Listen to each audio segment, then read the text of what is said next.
Although it seems commonplace in the armies of today, the tank is a surprisingly new invention.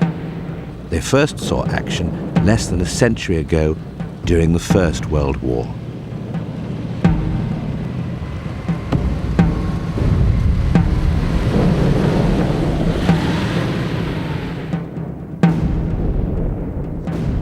But it was in the maelstrom of World War II that this devastating invention was to find its destiny as the biggest tank battles of history raged. Tanks came of age in the Second World War. They also developed quicker and changed more in a short 6-year period than at any time before or since. The catalyst was the demands of a technological war. Like Darwin's theory of evolution gone mad, World War II accelerated the pace of design. Fast responses to a constantly changing situation were urgently needed, and new designs had to be engineered, tested, and built in an incredibly short time scale. The average car takes 10 years to design, develop, and manufacture. In World War II, new designs were being produced in as many months.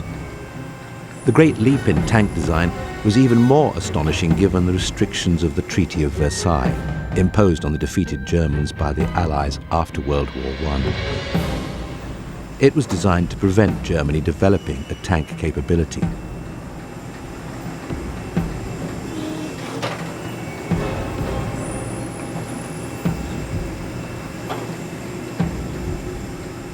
In 1936, only 3 years before the outbreak of World War II, Germany was heavily reliant on the small and ineffective Panzer I. It was little bigger than a modern family saloon car. But in 1939, 1,200 were in frontline service, and they formed the bulk of Germany's tank forces. The Panzer I is really hardly worth considering as a fighting tank. It was designed originally for training. It just had a couple of machine guns in its turret.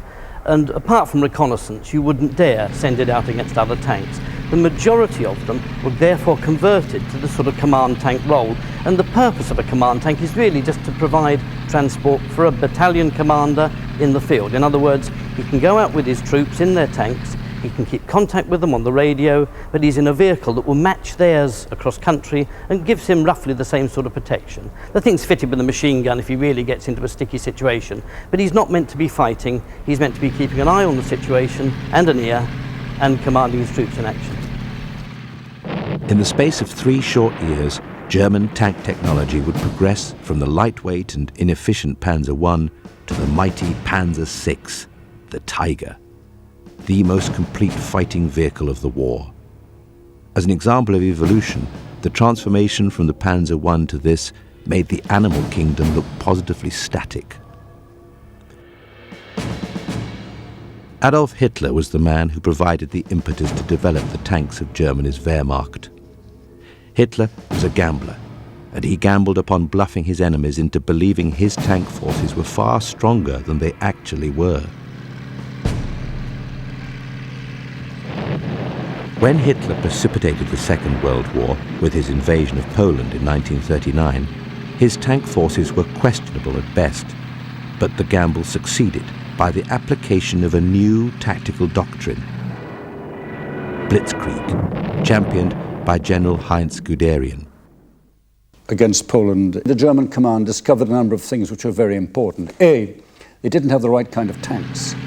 Mark 1s and Mark 2s were undergunned, and the second thing they discovered was you can let the tanks run as fast as you like, but it runs out of fuel, and also tanks need maintenance. The other thing they discovered was that their artillery support was horse-drawn. Well, obviously the rate of advance between a horse and a tank is rather different. The other thing they discovered was that their motorized division was really much, much too cumbersome. So the Germans learned a great deal from Poland, and the final lesson they learned was this: do not use tanks in a city. At the end of the 19th century, when he proposed his theory of evolution, Charles Darwin noted that there were many branches which led to unsuccessful species and hence to extinction. Of course, Darwin was talking about animals, but tanks, it would seem, followed exactly the same rules. In 1939, it was understood that tanks in the coming war would need to be able to deal with two kinds of different situations. The first was tank versus tank actions.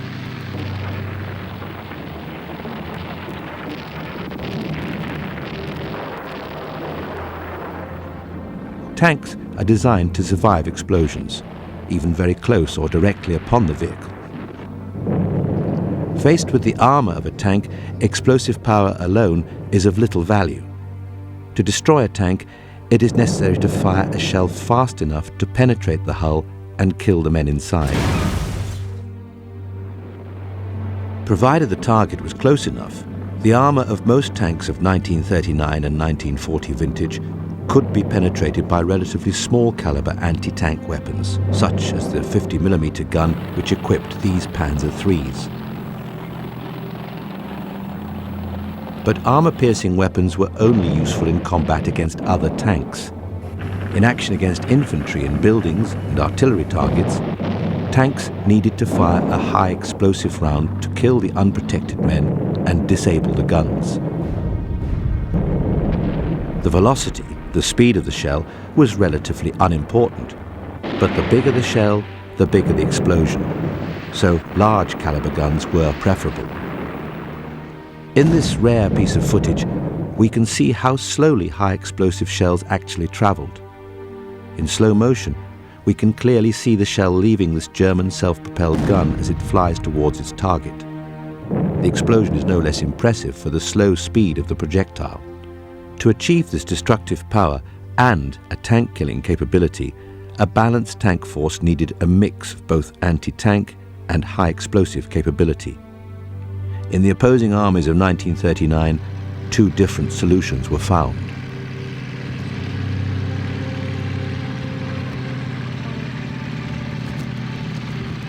The Germans developed two separate types of tanks, each specialized for a particular job.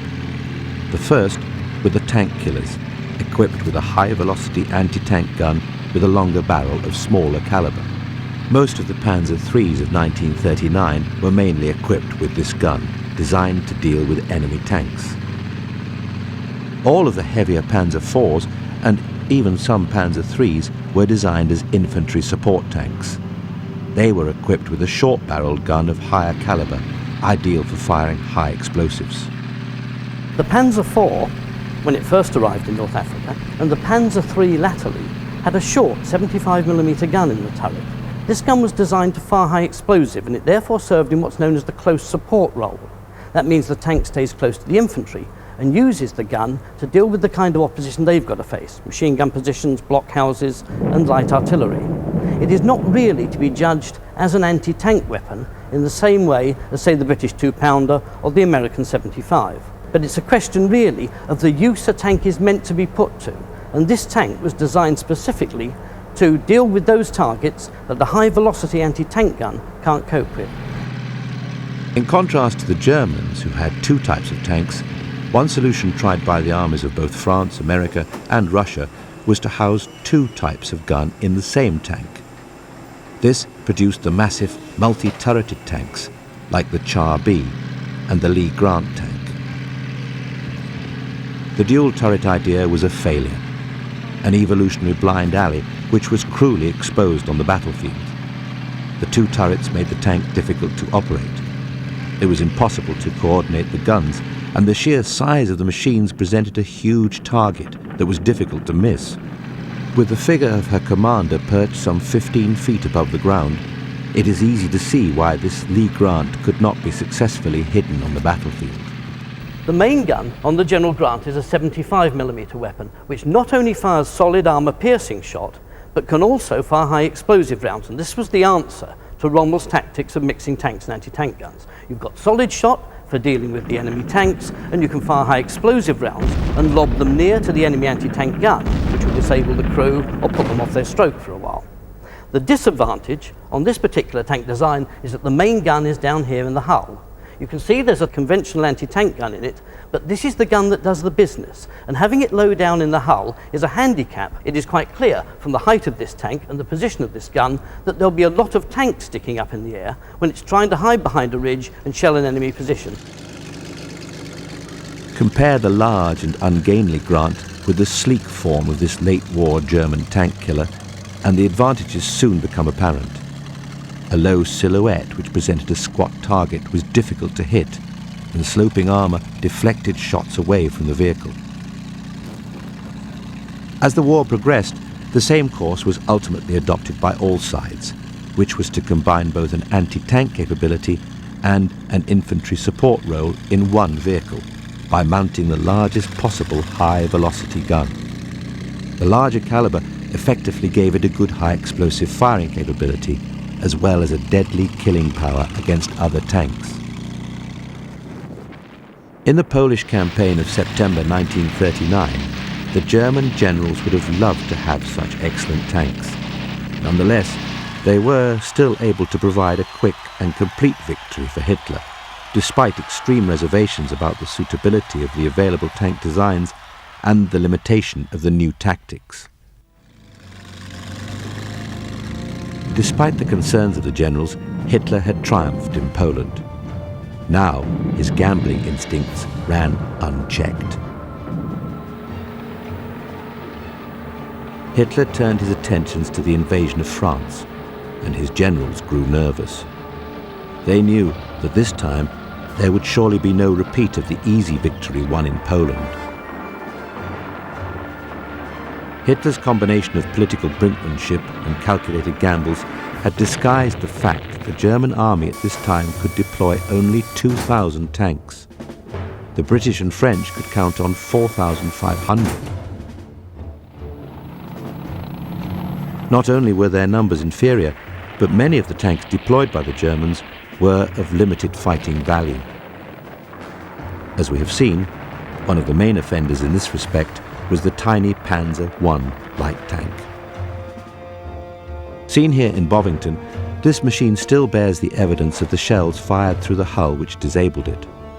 The ease with which the thin armour of the Panzer I could be penetrated had been cruelly exposed in Poland, but some 520 machines still had to be engaged for the coming invasion of France. There was simply no alternative.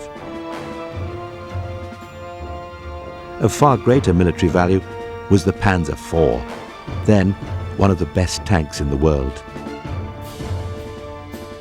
But in 1940, only 200 of these machines were available, which meant that the best and most heavily armoured tank available to the Wehrmacht accounted for less than 10% of the tank force. It was an oversight which could potentially have been disastrous, as throughout its long career, the Panzer IV was to prove a remarkably versatile design.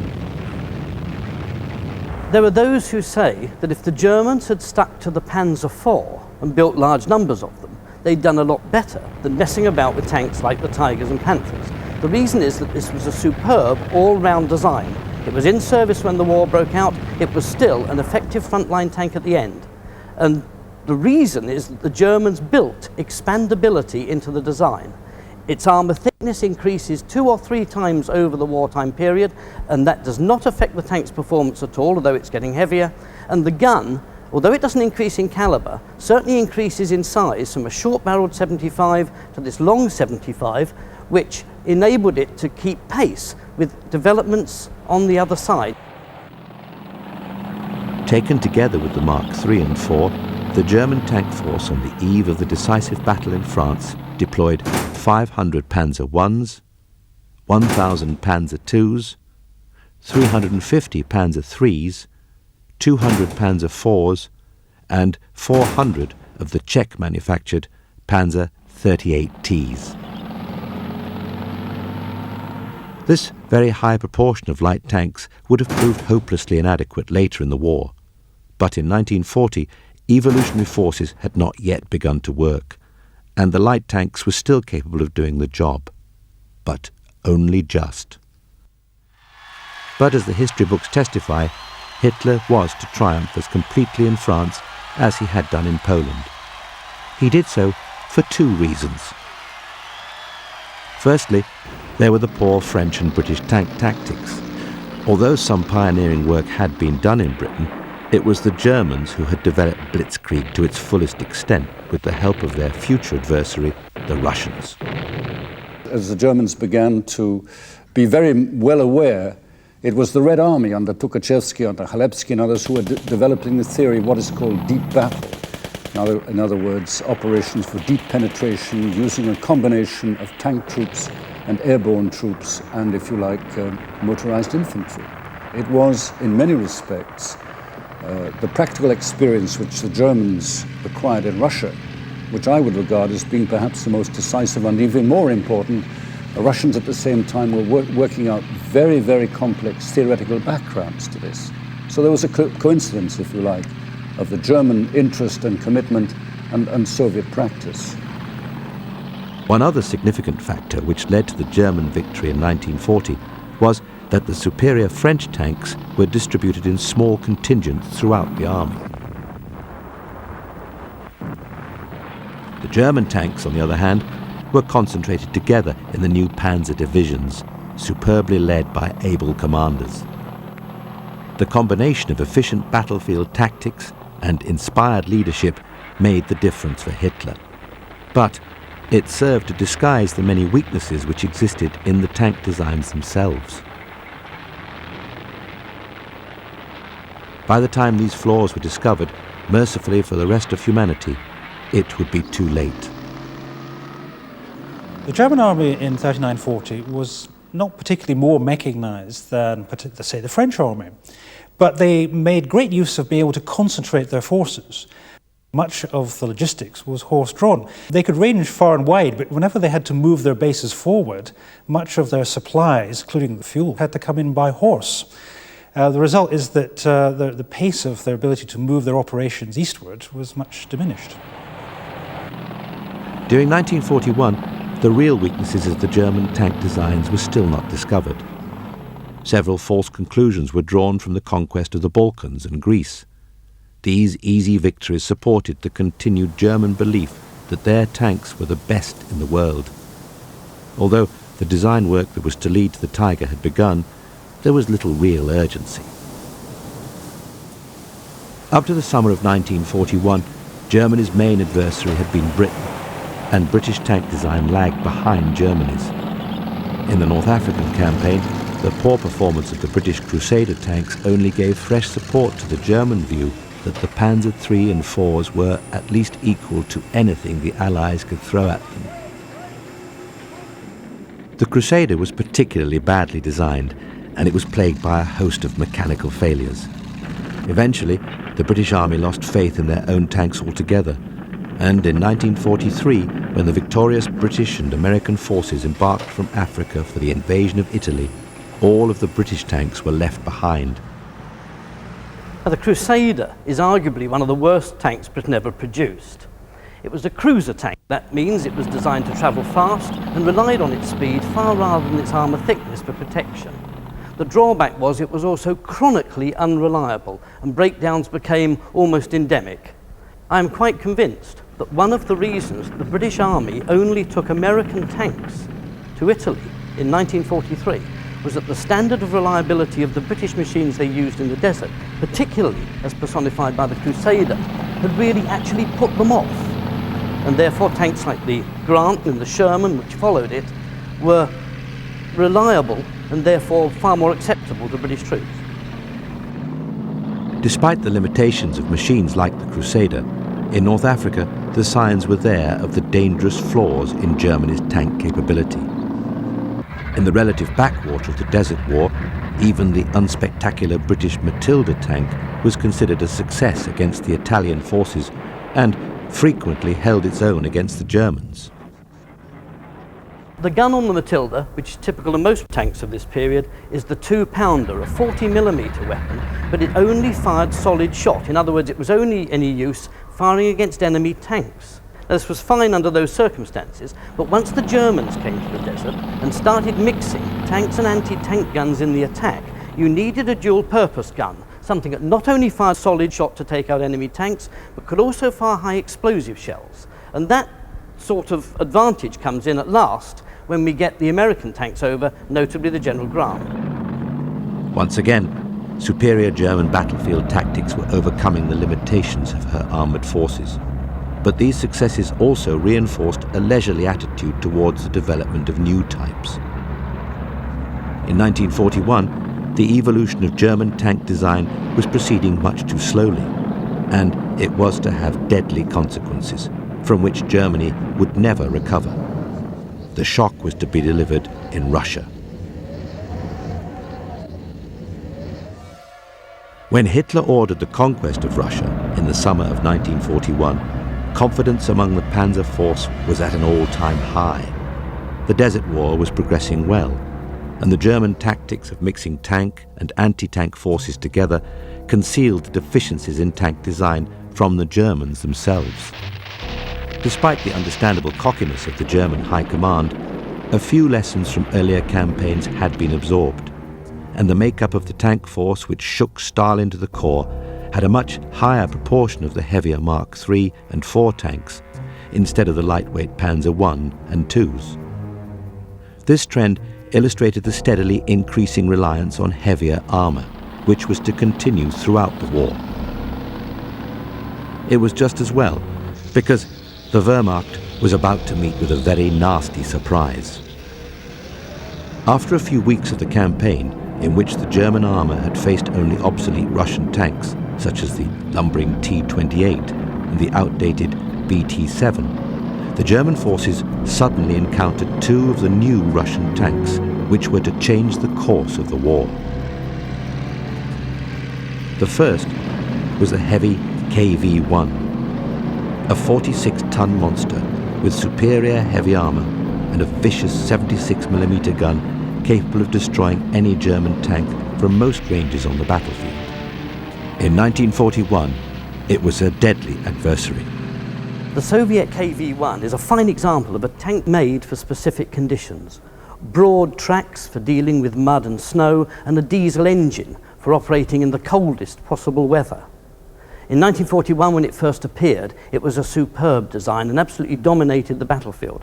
But by the time Kursk came, it was beginning to get outclassed. The Tigers and the Panthers, with their thicker armour and enormous guns, could take it out at ranges beyond which it simply couldn't fight back.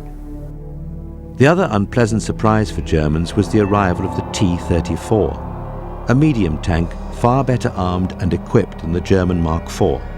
It was also better equipped to deal with the extreme Russian weather conditions. Its wide tracks made it equally at home in the dry, in mud, or in snow. In addition, the sloping armour presented an angled front to German fire, designed to cause shells to glance off the armour. The T-34 was to become the real nemesis of the German army.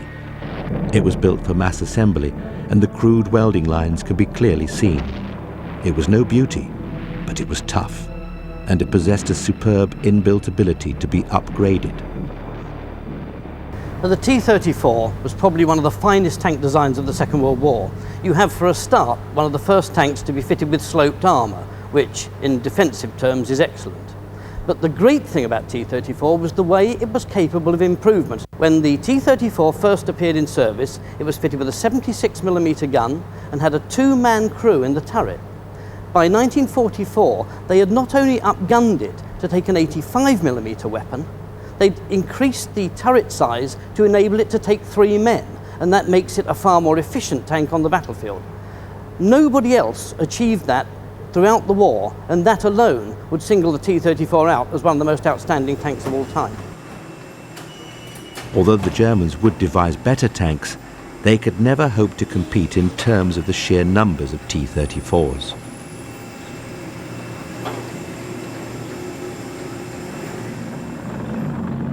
Now, the T-34 was the most prolific tank of the Second World War, and when you consider that the Soviets achieved that and moved their tank-producing facilities right across the country under German pressure, it really is remarkable. Just inspect the tank closely and you'll see how crude it is. The workmanship would make the average British or American factory worker weep, but that doesn't worry the Russians at all. They are out to produce as many crude, hard, tough fighting tanks as possible, and in the T-34 they achieved it, no doubt about that at all. It was by no means the best tank to emerge from World War II, but it was more than adequate for the task, and the huge numbers manufactured would ultimately tip the balance of the whole war. It was now, almost too late, that the German High Command began to urgently request new tanks with superior armour and more effective guns to combat the KV-1 and T-34. A new heavy tank was needed urgently, but it wouldn't be available for at least a year. To compound matters, mistaken assessments based on experience in France had led to even the heaviest German tank, the Mark IV, being equipped with short-barreled 75mm guns. While Germany scrambled to produce the new heavy tanks, the Mark IVs were urgently re-equipped with long-barreled 75mm guns. Extra welded steel skirts were also added as a defense against the new Russian hollow charge weapons. Measures like these helped to keep up the momentum of the German advance in 1942, but the panzer divisions were increasingly hard-pressed by the growing numbers of T-34s and KV-1s. What the Russians had tried to do was to bring in two new tanks, the T-34, which actually was the tank which had been tested in '39, and a rather heavier tank, the Klim-Voroshilov. But they'd only produced about 1,000 of each. So therefore, these T-34s were distributed in very small packets. And remember, the battlefront is about 2,000 miles long. So what do you do with 1,000 tanks? On the other hand, it did come as an enormous shock the first time the Germans encountered the T-34, because the T-34's armor, mobility, speed, and gun power was something they simply hadn't suspected. In the German ranks, it was felt that the deadly 88mm anti-tank gun was the ideal weapon for the task of destroying the hordes of T-34s.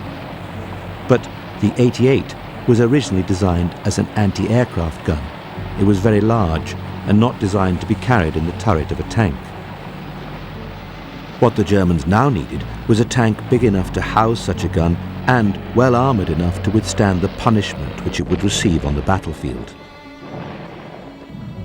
It would take time to develop such a machine, and in 1941, one stopgap measure was to increase the production of assault guns or turretless tanks.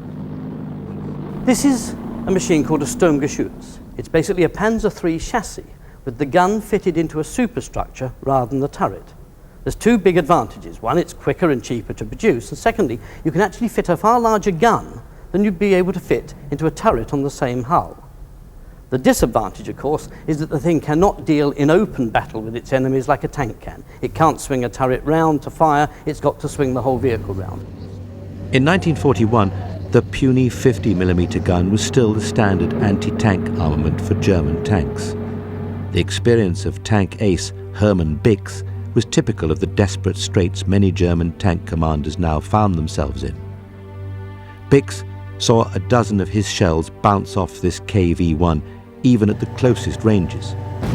Eventually, he managed to silence the steel monster as it swung its turret to take aim against him by the expedient of a well-aimed shot deliberately fired through the barrel of his opponent's gun.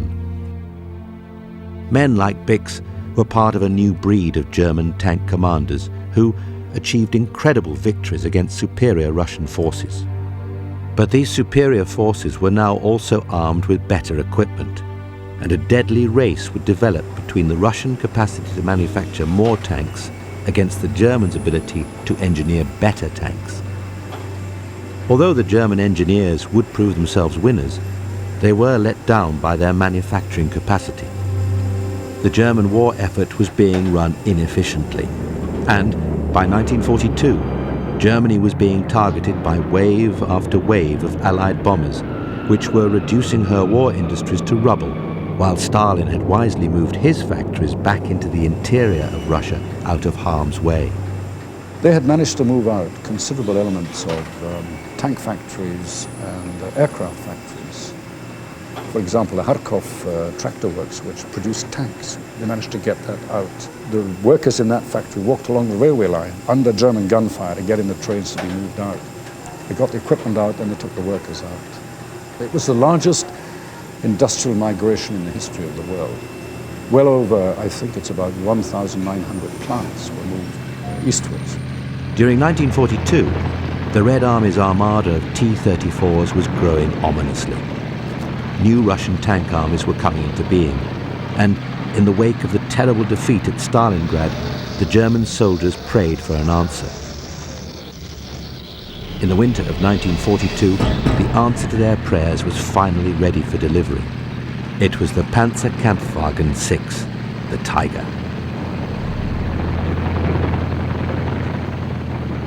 Well, the Tiger I has got to be seen as a quantum leap in the progress of tank design. It appeared in 1942, and in one swoop, it doubled in armour thickness, doubled in weight, and doubled in gun power, the might of any tank on the battlefield. It was really a terrific leap forward in tank design.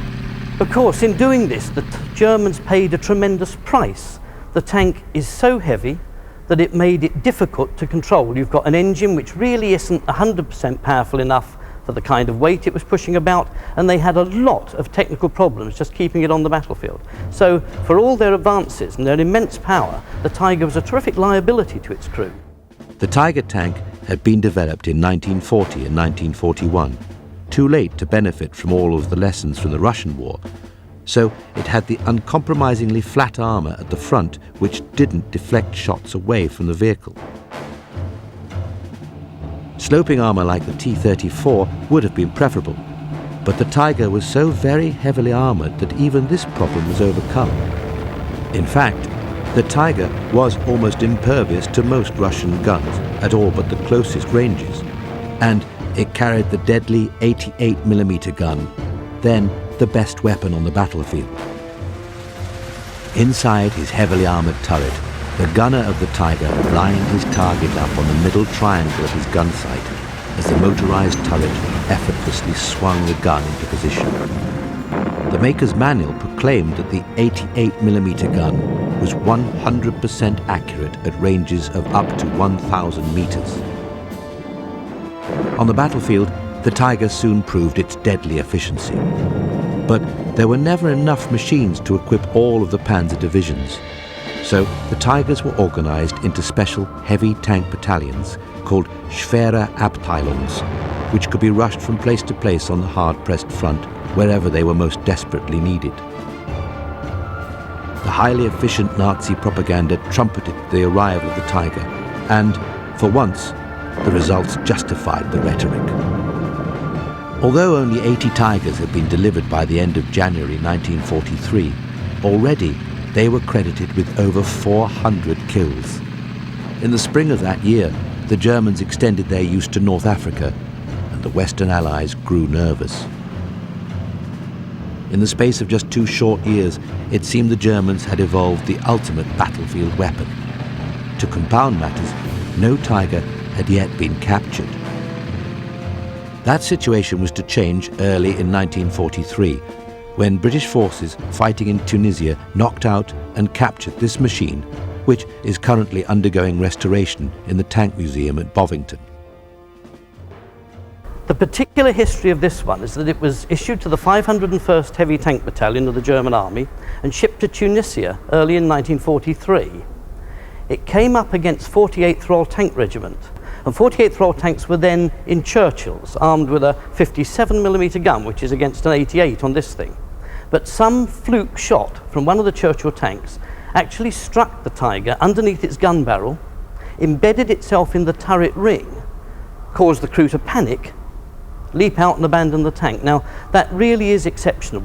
Those tanks were so powerful they could have dealt with Churchills without any problem at all, way out of the range that the Churchills could fight back. And that way, this perfect example of one of the strongest tanks of the Second World War falls into British hands.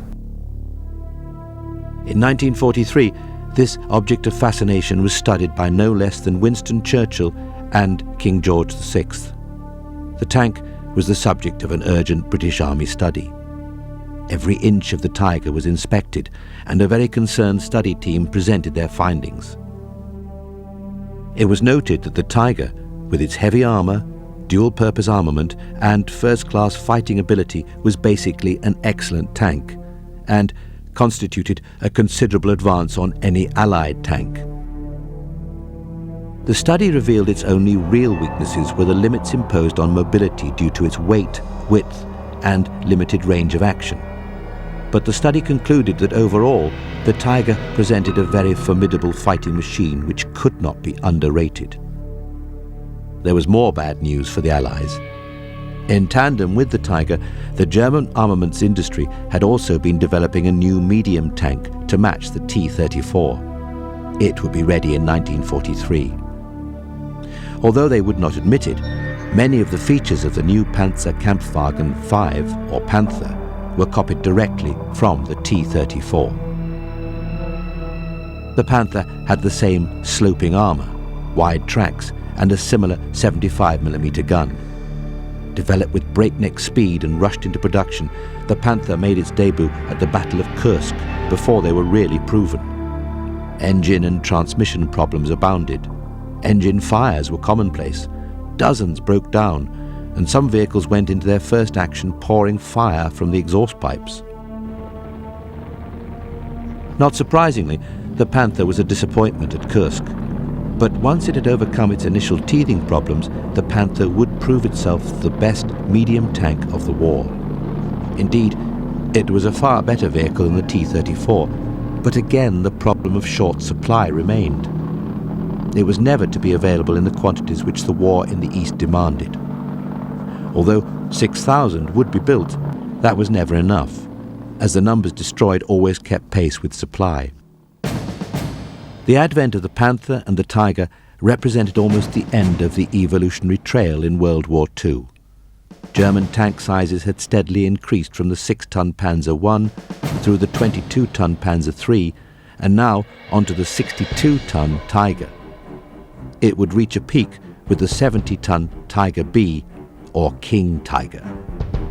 The weight and superior armour certainly made the difference, but quality had been achieved at the expense of quantity, and it was quantity which Germany needed. It has been estimated that from May 1944 until the end of the war, on any given day, on average, only 400 tanks were available for action in the entire German army. The Allies could call on some 20,000. With this tremendous disparity in numbers, it has been estimated that in the East, the German tank divisions would have had to destroy 10 Russian tanks for every one of their own which was lost.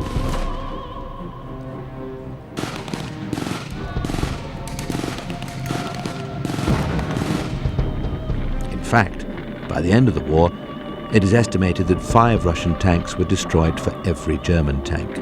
But it was never enough to affect the huge numerical superiority enjoyed by the Allies.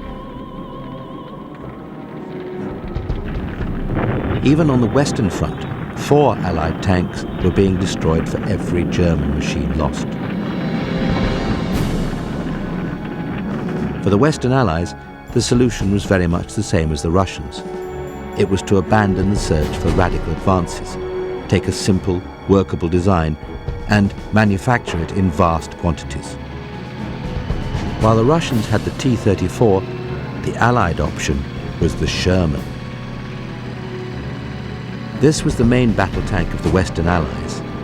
It had numerous flaws, chief among them its very high profile, which made an easy target, but it was available in huge numbers. So many Shermans were manufactured that they were even shipped to the east to help the Russian war effort. The Russian response was politely muted, as the Sherman never matched the standards of the T-34.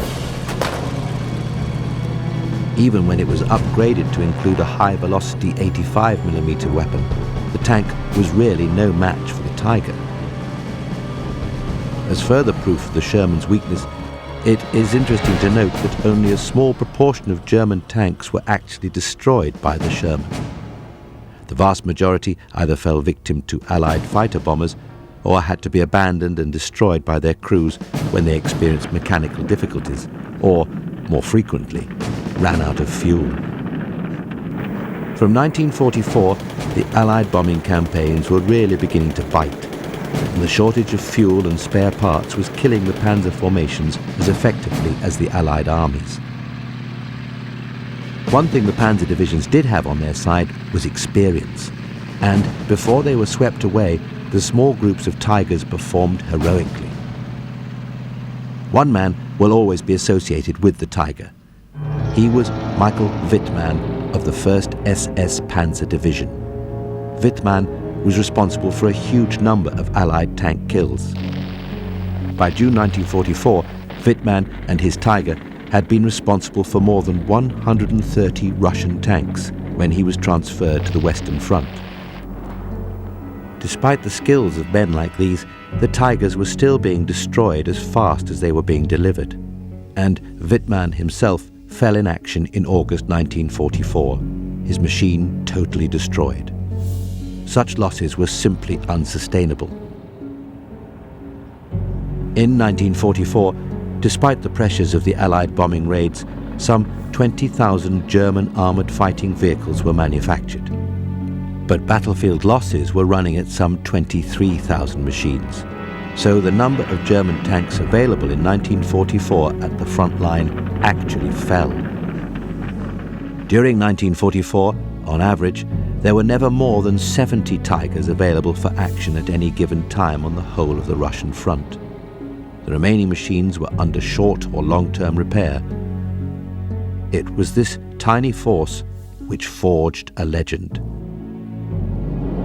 On the Western Front, the Allies by now enjoyed total air supremacy, and the Allied Air Force was able to rove at will, destroying German aircraft on the ground. The high rate of attrition on their armoured force caused the Germans to cast around desperately for a solution. One successful expedient was to dispose with the turret of the new Panther tanks to produce turretless vehicles with less flexibility, but with heavier firepower. They were also easier and quicker to manufacture. 3 could be made for every 2 tanks. These tank killers were known by the German name Jagdpanther.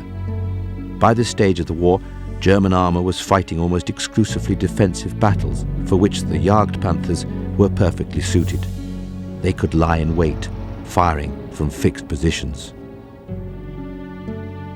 The Jagdpanther, shown here, is from the Imperial War Museum.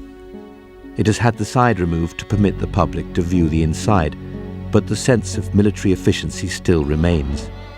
It too bears the scars of the armour-piercing shells which disabled it in 1945. As with the turretless tanks, there was also a steady increase in size and armament in the tank Hunters, which evolved from the simple Marder I, based on the Panzer I, to the ultimate tank-killing machine, the Jagd Tiger, based on the upgraded Tiger II. Massive armour and a superb high-caliber gun made these machines deadly, but once again, the design and engineering effort took valuable resources away from producing simpler designs in the volume the Germans needed. The last Panzer to see active service was the Moving Fortress, which was the upgraded Tiger B, or King Tiger. It carried the huge 88mm high-velocity gun, which was deadly at almost any range on the battlefield. But only 470 of these machines were ever manufactured, never enough to seriously affect the tidal wave of armour now encroaching Germany on every side. But the Tiger and Tiger B still made a large impact in the closing months of the war. Now, the Tiger II is a remarkable tank by any standards. A bigger and more powerful gun than the Tiger I, and the armour is thicker and sloped, giving it a tremendous advantage. And when you think this tank came into service in 1944, it really looks almost good enough to use today. It's a considerable tribute to the German designers. The trouble is, it's getting near the limit of weight that the engine and transmission can stand, and of course producing a tank like this under wartime conditions is a tremendous strain, especially when the industry is being heavily bombed. Therefore, although you could say that in terms of gun power and armour, it way outclasses tanks such as the T-34, it was never available in enough numbers, and it certainly wasn't easy to ship around the country in a hurry to get to trouble spots, and in that sense has to be regarded as a failure in terms of tank design. The Tiger B was the largest practical tank to see action in the Panzer divisions.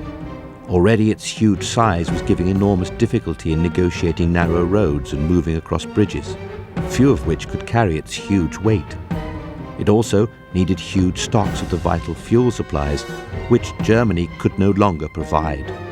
But in 1945, when the war ended, Germany was developing the super-heavy Panzer VII, a huge metal monster, massively armoured and sporting a huge main gun.